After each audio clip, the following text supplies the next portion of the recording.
and welcome back to the channel. If your feed on social media or your YouTube algorithm is showing you a bunch of things about the glow up, about vision board, about goal setting for 2025, I feel you. And while I don't want to give you all of that same information, I do want to share with you what I have done in 2024 to get my glow up. I have spent a lot of 2024 doing a lot of self-work, and I'm in a place right now where I don't have those same glow up, show up, goal setting things that I want to do for 2025. I'm doing a little something different that I'll share with you guys in another video, but I did feel the need to come on here and share the things that I did in 2024 that got me to the place that I am today. There's still work to do, but I have made a significant amount of progress, and I'm so proud of myself and the work that I have accomplished that I'm going to share with you, and hopefully some of that resonates with you and you get some value in it, and you can use some of these things going into your 2025 glow up. So here's what I would like to title this, I guess, video is going to be how to dump the old you and become the girl of your dreams, right? Or the woman of your dreams. So as I mentioned, in 2024, majority of 2024, I'm going to say probably from May is when I really dug deep into my self-awareness, self-love journey. And I really have come a long way. I do feel like I am the girl, becoming more of the girl of my dreams. And that took a lot of work, and so I'm going to share some of the things that I did, and I hope it helps you guys. If you're new here, my name is Iris. Hello, welcome to the channel. I am a wife, mom, and business owner. I'm sharing you guys on this channel the highs, the lows, the good, the bad, the ugly, and everything in between. So if that's your vibe, go ahead and hit subscribe, and don't forget to hit the bell as well. Let's get real honest for a second. If your vision board is the same thing every year, why do you think that is? Like, you're always setting a goal to establish a better business, make more money, be healthy, you know, feel healthy in your body, you know, all of these different things that we typically see on these vision boards and goals and all of this. Why haven't we achieved that? Why is it the same 3 years in a row? The reason is because we can't hold on to the old version of ourselves into the new season of our life. We have to let that go. And a part of letting that go is going to be realizing the errors and the problems and the ways of maybe your self-doubt, maybe your procrastination, maybe you have a fear of being judged. We have to let all of those things go in order to grow into the new season. And so we're going to talk about some of the things that you can do to let that old version of you go so that you can then start anew. So the first one I want to talk about is self-doubt. You may be looking at yourself in the mirror thinking, I'm not good enough, I'm not pretty enough, I don't look like the people who are operating in this lifestyle, so it's not for me. Don't doubt yourself, believe in yourself, surround yourself with positive images, with positive thoughts. Whenever a negative one tries to enter in, go ahead and snap that thing away and replace that with something positive. For me, I know as a person who has struggled with weight up and down fluctuating, I tend to have lost myself. I lost my sense of style, and I felt like I'm just out here in these streets looking like a mom. And a mom, and my idea at that time was, I don't care how I look, the mom is the sacrifice, the kids look great, I can look bummy. And that ain't the case. I ain't gotta look like that. I can put on some clothes, I can dress, I can shop, and that's who I was before, so why can't I still be that now? So those are some of the things that I want to encourage you to do. Is the moments when you're doubting yourself, your ability, that could be your intelligence. So if it's not a physical appearance, but it could be your intelligence. So whatever it is that you want to learn or that you want to know how to do, study on it, figure it out. I personally, I challenged myself to get into more stocks and trading and things like that. And in doing so, I'm seeing some rewards. So definitely challenge yourself. Don't box yourself into a particular category. Don't doubt the abilities that you have. And if there's something, a skill set that you currently do not have, go for it. There's a lot of free resources that you can get access to learn and to grow. So don't doubt yourself, believe in yourself, encourage yourself, and you'll become what you believe. Okay, so the next thing I want to talk about is procrastination, and this is one that I definitely struggled with. Okay, and my procrastination wasn't that I didn't believe I could do it, it's just that I wanted it to be perfect. So perfection was the reason of my procrastination, and so I had to get over the whole concept and idea of it has to be perfect in order for it to work. It has to be perfect in order for it to be right. And that was really challenging for me, and I'm not gonna lie, I still struggle with that one from time to time because I'm just a person that wants everything to be on point. And I'm still working on that one, okay? Don't judge me. But procrastination for you could be something as simple as your phone, right? Having that phone out, delaying the time, getting things done, scrolling, going through the doom and gloom of TikTok, and all these different things could be the reason why your procrastination is causing you not to get things done, not to get those goals accomplished. So a lot of things that I found to help me with that is, first of all, letting go of the idea of perfection, but also scheduling, having a block schedule through my day, through my week of what needs to be done, when it needs to be done, and sticking to that. That has really helped me when it comes to procrastination. So if that isn't something you are currently trying, then I would suggest you do that, as well as getting maybe some type of calendar, journal, daily book that you can use to kind of keep up with the things that and tasks throughout your day that need to be done. Next, you guys, is going to be fear of judgment. Now this one, I don't struggle with it as much, but I know quite a few people who have reached out to me in regards to congratulating me on some of the success they've seen me accomplish and do throughout social media when it comes to my business and other things. And so I'm getting messages like, I wish I could do that. I'm just not, comfortable with showing up on camera, or I don't know how to step out and ask for this, or what resource do I go to for that? I don't know how I'm gonna look and what people are going to say. And one thing I'm going to say, and I'm gonna challenge you, is to get over the fear of being seen trying. That is one of the things that is keeping a lot of people stagnant, is they're afraid to be seen trying, and that is because you have a belief that you're going to fail. So we have to eliminate that. You have to believe in yourself and your possibilities, that you can figure it out if you don't know it, that you can achieve it if you have yet to do so. Belief in yourself is going to carry you far. That's where that self-doubt comes in. But don't have fear of being seen trying. Don't have fear of what people are going to say or think, because I'm going to tell you, they're going to think it or see it or say it anyway. So it really doesn't matter. All that matters is your satisfaction with what you're doing. If you can do something, and if you fail, so what? And if you do something and you succeed at it, I guarantee you the people that are watching you try and seeing you fail, once you perfect that thing, once you have it, they're gonna ask you how you did it. They're gonna ask you for your blueprint. So don't worry about what other people think, what they're gonna say, how they're gonna feel or react. I know before, when I was doing some things with social media, getting a little vulnerable with some of my storytelling, people were like, oh my gosh, I can't believe you said that. Well, it's true, and I got a lot of responses from people saying they could relate to it and they understood where I was, and that just further let me know that people need to speak up. They need to just say what it is and not be afraid of judgment. And there's a freedom that comes with that when you do release those things. So don't be afraid to be out there and be seen trying. Go for it.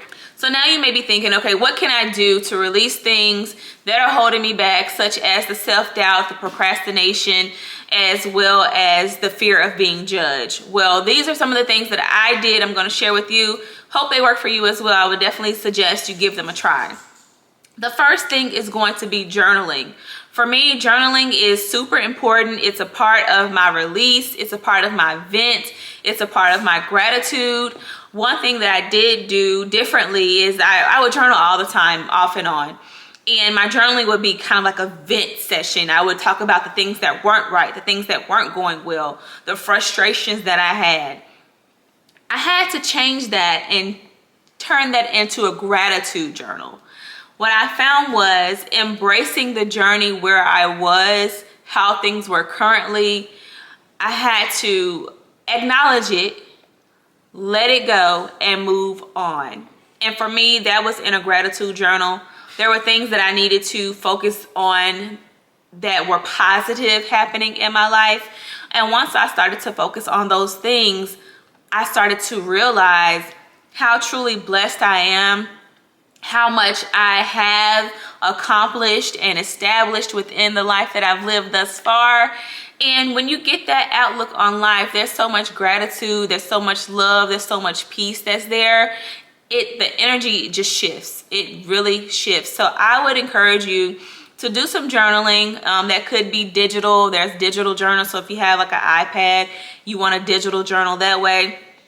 For me, I did that, but the best way for me to release was to actually physically write myself. And so that is what helped me along the way, is to turn my journaling from like a vent, dear diary, this is what went wrong today, to this is what I'm grateful for today. This is what I have accomplished thus far. This is how proud I am of myself. This is what I love about my family. This is what I love about my career or about myself. Turn those things around into something positive, and I guarantee you, you're going to be much more happier. So another thing that I did was start self-acceptance exercises. And that could be every day. Maybe you write a sticky note and put it on your mirror or wherever you frequent the most, your desk at work, just to say something positive about yourself, something that you accept. Like, for instance, if I was a person that cried a lot, or couldn't hold my tears, I was an emotional person, I would, instead of being like, girl, oh my gosh, I'm sorry, apologizing for every time I tear up or something, I would say, I accept that I have a heart that is full of empathy. I have the love and the joy that is pure, that overflows, like just finding those things that some people would deem as negative or yourself would deem as negative, and turning those things around into something positive and accepting that part of who you are. Because when we try to change who we are, it doesn't work. It just will not work. So accept who you are, love who you are, embrace who you are. And once you do that, it's going to shine. So when those who come in contact with you, they're going to be able to feel that authentically, and they're going to connect to that. Going from the old you to the new you, there is a lot of the old you that you operate out of habit. So we're going to have to break those habits. One of the things you can do to break that habit is to just audit your daily life, the things that you do constantly every day. So in the morning when you wake up, you look at yourself in the mirror while you're doing all your hygiene stuff.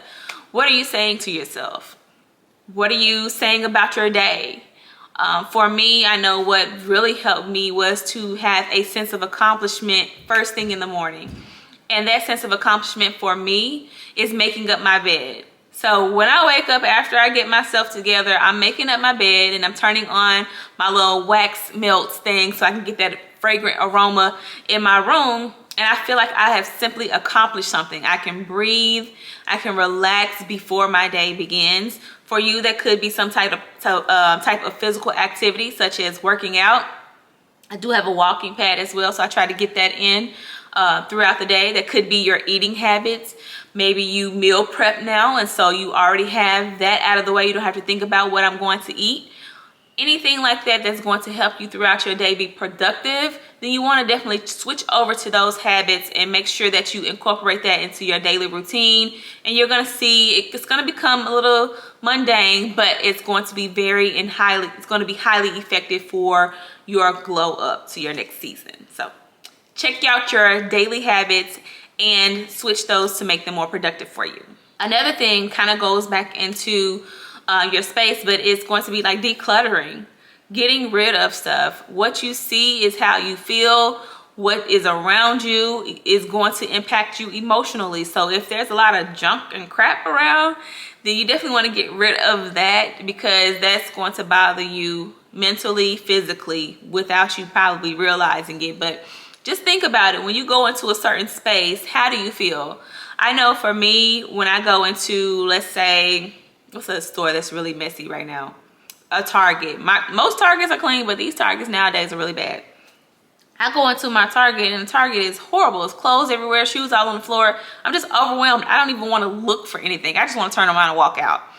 Versus walking into, let's say, a Pier 1 or Kirkland's, where as soon as you hit that door, there's a nice fragrance, there's decorations here, there's things categorized and organized, and it just feels different, right? Think about how you feel in those spaces, and then think about how you feel when you come into your home or into your bed or into your office.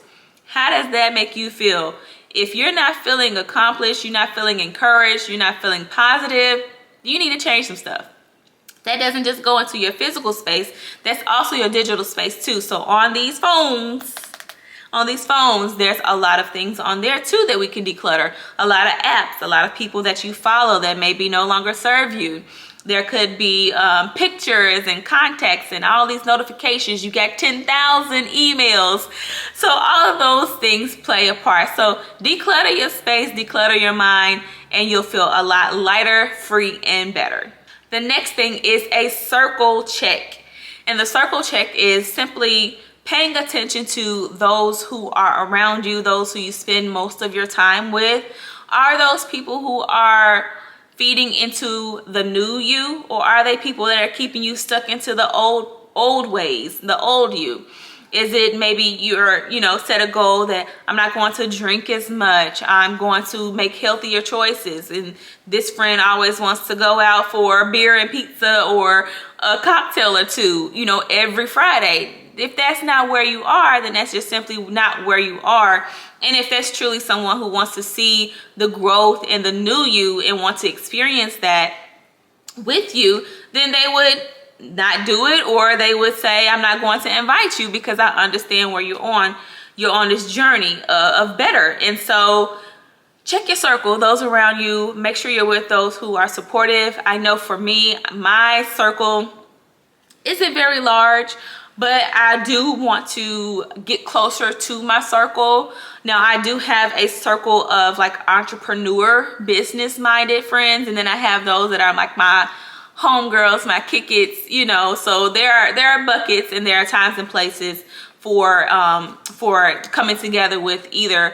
But check your circle, make sure that your circle and the time that you're spending with those people is one that's going to build you up and not keep you stagnant where you were. Okay, I hope that things that I've shared with you guys today is going to be helpful for you on your journey. I hope that you're going to embrace the self-acceptance of who you are. Be authentically yourself. My word for 2025 is courageous. I didn't set out any big lofty goals because I already feel like I'm on the trail and I'm on the path to do those things. I've already accomplished so much. Not to say that I don't have any other goals, but the goal of being comfortable with who I am and where I am, I've already started that path. So I'm just going to continue the journey. It's not a new goal for me, it's a continued goal. So here's the thing, you don't become the girl of your dreams because you already are her. All you have to do is uncover her from underneath that old stuff and reveal the new, true, authentically you person. Thanks for tuning into this video. I hope some of the things that we spoke about today were helpful. Hope you implement some of the things into your lives into 2025. I wish you much success. I wish you happiness and joy and peace. And I'll talk with you guys in 2025. Bye.